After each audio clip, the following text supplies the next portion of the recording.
Hashtag the lesson. In 3 minutes. Patricia sat in the community center's reading room, sorting through her late husband's military letters. At 64, she'd finally found the courage to read through James's correspondence from his years in service.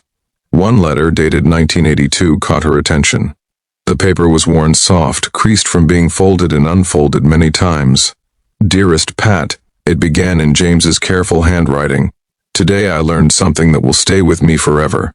Patricia settled into the comfortable chair by the window, the afternoon light perfect for reading. "We had joint training exercises with a British unit," James had written. "Our commander was confident, maybe too confident. He told us it would be straightforward, that we'd handle things easily. I remember feeling that same certainty." Patricia smiled softly. James had always been honest about his mistakes. The exercise was a tactical scenario, time-based. We had our approach all planned out. But 3 minutes in, everything we thought we knew was turned upside down. She could almost hear James's voice as she read. "The British team did something we never anticipated. They didn't follow the patterns we expected. They were creative, adaptable, thinking in ways we hadn't prepared for.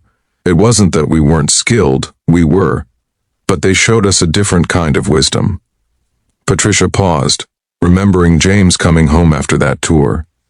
He'd been different somehow, more thoughtful, less certain about having all the answers. The real shock wasn't losing the exercise, the letter continued. It was realizing how much we'd underestimated them. Our confidence had made us blind to other possibilities. Our commanding officer gathered us afterward, and I expected him to be angry. Instead, he said something I'll never forget.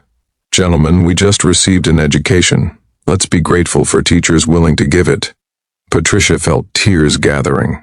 This was so much like James, finding wisdom in unexpected places. "We spent the next 2 weeks training with them," he wrote, "learning their methods, sharing ours. The British sergeant, a fellow named William, told me over coffee one evening, 'Mate, it's not about being better. It's about being willing to learn from each other.'" She turned the page carefully. "William and I became good friends. He taught me that real strength isn't about never being surprised or caught off guard. It's about how you respond when you are. Do you become defensive and bitter, or do you open yourself to learning?" Patricia remembered William. He'd visited them twice over the years, a gentle man with a quick laugh and kind eyes. He and James had maintained their friendship until James passed away 3 years ago.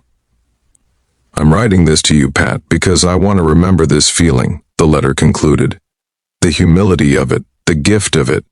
I came here thinking I had things figured out. Today reminded me I'm still learning, still growing.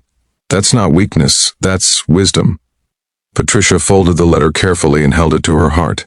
That evening she attended her book club meeting. The group was discussing a novel about competition and friendship.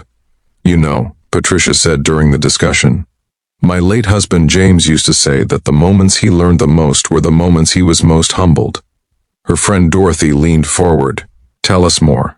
Patricia shared the story from James's letter, about the training exercise, about 3 minutes that changed his perspective, about choosing to learn rather than letting ego drive the response.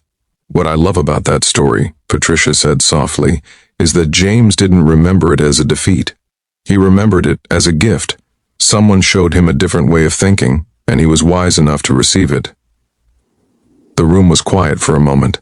"We spend so much of life trying to prove ourselves," Patricia continued. "Trying to be right, to win, to show we're capable. But James learned that day that being open to others, being humble enough to say, 'Teach me,' that's real strength." Her friend Marion spoke up. "My son is in the military now. He talks about joint exercises with different countries. I worry about him, but hearing your story, I see it differently. He's not just training to be strong, he's learning to be wise." Patricia nodded. "That's exactly right. James used to say that every person you meet knows something you don't. Every experience, even the humbling ones, especially the humbling ones, are opportunities." After the meeting, several members came to Patricia privately, thanking her for sharing. One woman said, "I needed to hear that today.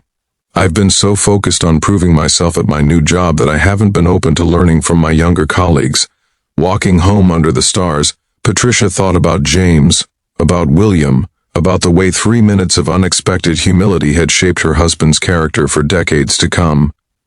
The real victory in life, she realized, isn't about never being surprised or never facing challenges.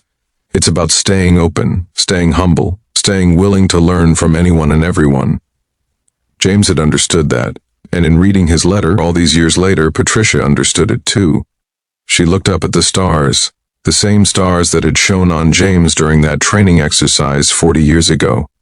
Different times, same wisdom, we're all students, all teachers, all learning together. And that, Patricia thought with a peaceful smile, is the most beautiful thing of all.